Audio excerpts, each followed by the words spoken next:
नमस्कार दोस्तों, मेरा नाम अमित भारद्वाज और मैं लेकर आया हूँ एक नए ज्ञान की बात फिर से आज। दोस्तों, आज की ज्ञान की बात में हम बात करेंगे जो चाहोगे सो पाओगे के बारे में। क्योंकि दोस्तों, हम चाहते तो है बहुत कुछ पाने को, पर इसमें सफल नहीं हो पाते। तो क्या कोई ऐसी तकनीक या विद्या है कि जिससे हम जीवन में जो भी पाना चाहते हैं उसे हासिल कर पाए? जी हाँ, एक ऐसी विद्या है जिसका ज्ञान बहुत ही कम लोगों को है और बहुत ही कम लोग इसे सीखकर जिंदगी में अपनाने की काबिलियत रखते हैं। तो आइए शुरू करते हैं। एक दिन मैं बस अपने ऑफिस में पहुंचा ही था और देखा कि मेरा एक कलीग उदास बैठा हुआ है। मैंने सबके सामने उससे उसके दुखी होने का कारण पूछा तो उसने मुझे बताया, लोग जो चाहते हैं उन्हें मिल जाता है, लेकिन मुझे क्यों नहीं मिलता। तब उसकी समस्या को समझते हुए मैंने उसे एक साधु बाबा की कहानी सुनाई, जिसे सुनकर उसकी समझ में आ गया कि सफल होने के लिए जीवन में धैर्य का होना बड़ा ही आवश्यक है। तो आइए शुरू करते हैं। एक साधु बाबा नदी किनारे अपना डेरा डाले हुए थे। वहाँ वह दिन भर बैठे रहते और बीच बीच में ऊंची आवाज में चिल्लाते थे, जो चाहोगे सो पाओगे, जो चाहोगे सो पाओगे।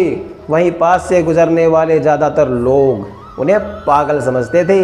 वो लोग साधु बाबा की बातें सुनकर उन्हें अनसुना कर देते थे और जो सुनते भी थे वो उस पर हंसते थे। ऐसे ही एक दिन एक बेरोजगार युवक उस रास्ते से जा रहा था। तभी साधु के चिल्लाने की आवाज़ उसके कानों में पड़ी, जो चाहोगे सो पाओगे, जो चाहोगे सो पाओगे। अब यह सुनते युवक के कान खड़े हो गए। वो साधु के पास गया और उनसे पूछने लगा, बाबा आप बहुत देर से चिल्ला रहे हो, जो चाहोगे सो पाओगे, क्या आप सच में मुझे वो दे सकते हैं जो मैं पाना चाहता हूँ? साधु बोला, हाँ बेटा, लेकिन पहले ये तो बताओ तुम पाना क्या चाहते हो? तो युवक बोला, बाबा मैं चाहता हूँ कि एक दिन मैं बहुत बड़ा हीरो का बिजनेसमैन बनूँ, क्या आप ये मेरी इच्छा पूरी कर सकते हैं? तो साधु बोले, बिल्कुल बच्चा, मैं तुम्हें एक हीरा और एक मोती देता हूँ, इससे तुम जितने चाहो हीरे मोती बना लेना। साधु की बात सुनकर युवक की आंखों में चमक आ गई। अब साधु ने उस युवक से कहा कि अपने दोनों हाथ आगे बढ़ाओ। युवक ने दोनों हाथ साधु के सामने आगे बढ़ा दिए। साधु ने पहले उसके एक हथेली पर अपना हाथ रखा और बोला, बेटा यह इस दुनिया का सबसे अनमोल हीरा है, इसे समय कहते हैं। इसे जोर से अपनी मुट्ठियाँ पकड़ लो और इसके द्वारा तुम जितने चाहो हीरे बना सकते हो। इसे कभी अपने हाथ से निकलने मत देना। फिर साधु ने अपना दूसरा हाथ युवक की दूसरी हथेली पर रखकर कहा, बेटा यह दुनिया का सबसे कीमती मोती है, इसे धैर्य कहते हैं। जी हाँ, पेशेंस। जब किसी कार्य में समय लगाने के बाद भी मनचाहा परिणाम प्राप्त ना हो तो इस धैर्य नाम के मोती को धारण कर लेना।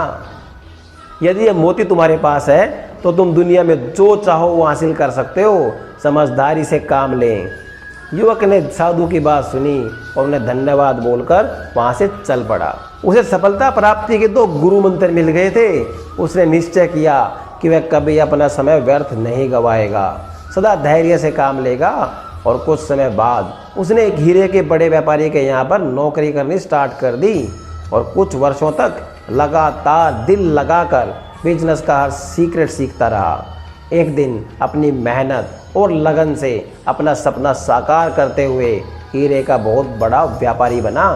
यह सुनकर मेरे कलीग को समझ में आ गया कि सफल होने के लिए जीवन में समय और धैर्य का होना बहुत ही आवश्यक है। तो दोस्तों, आज की ज्ञान की बात से हमें सीख मिलती है कि हमें लक्ष्य प्राप्ति के लिए सदा समय और धैर्य नाम के हीरे मोती अपने साथ रखने चाहिए। अपना समय हमें कभी भी व्यर्थ नहीं गंवाना चाहिए और कठिन समय में धैर्य का दामन कभी भी छोड़ना नहीं चाहिए।